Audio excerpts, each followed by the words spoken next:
How's it going, guys? Tyrant here, and I just finished watching the latest episode of shoot, I can't remember the name of the show. Watakoi, Love is Hard for Otaku. Yeah. So, so this episode was actually kind of serious. It was a lot deeper than I thought it was going to be. One thing I will say is this is the second time I watched this. The first time I watched it, Amazon did not release their well, they released just the raw feed.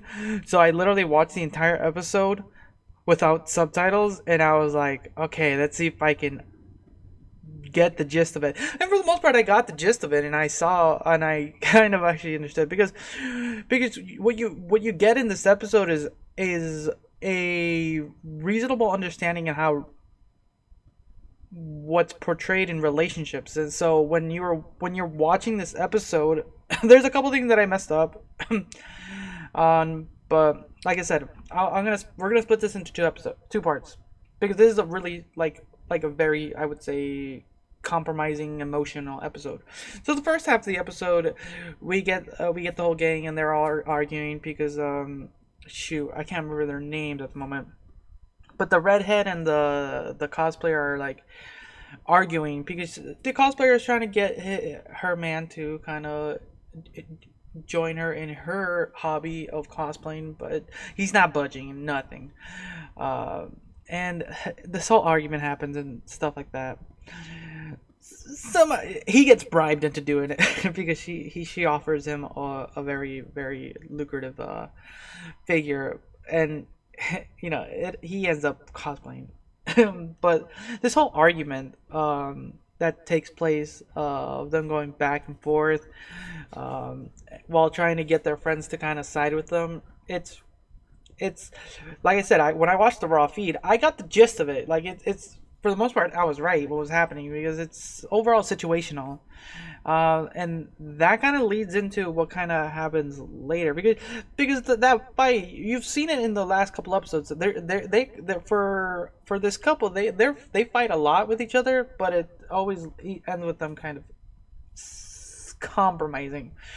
When you get to the second half of the episode, is what's what I found interesting was when we find out the cosplayer is a big lightweight. So she takes a couple of sips and she's already gone.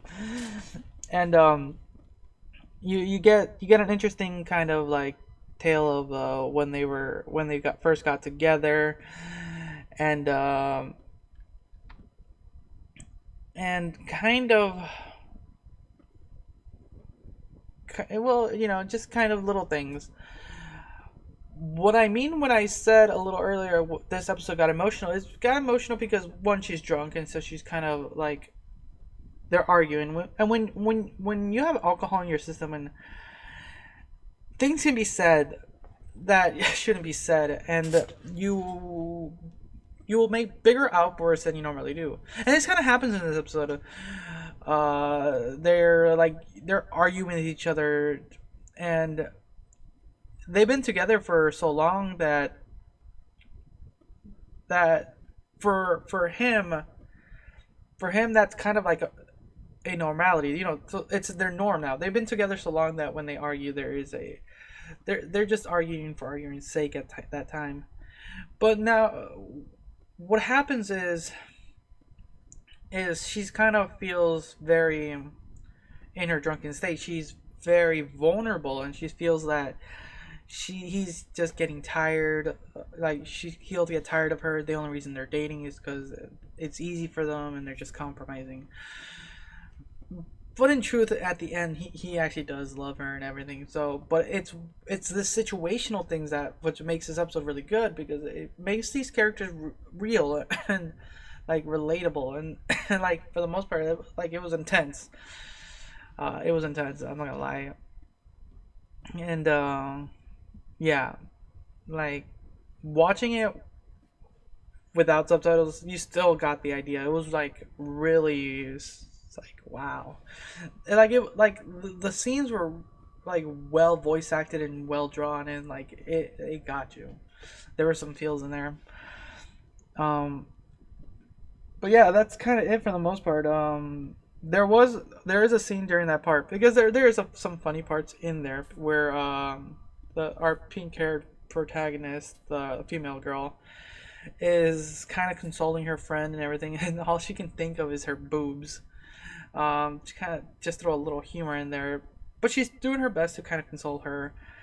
And when she's talking about her guy, just compromising and all that stuff, it's really gets to her is like because there's like this big end scene, like she talks to our main protagonist, like the guys I've dated before and the guy before, and they're all the same. Like they've all dumped her because she's an otaku. It's easy for him, for these two, because they both don't have to, or for her, she doesn't have to hide it. They've had this norm.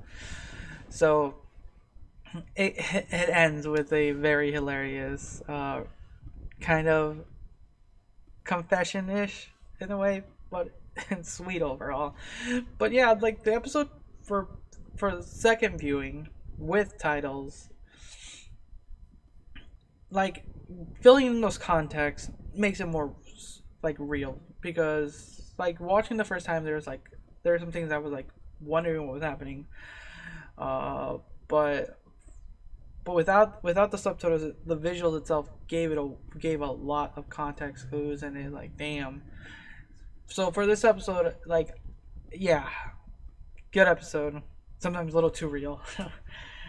But yeah, that's kind of it. Yeah, that's kind of it. I wonder what's gonna happen from here, because that was intense. That was intense. So, thanks again for watching. Until next time, see ya.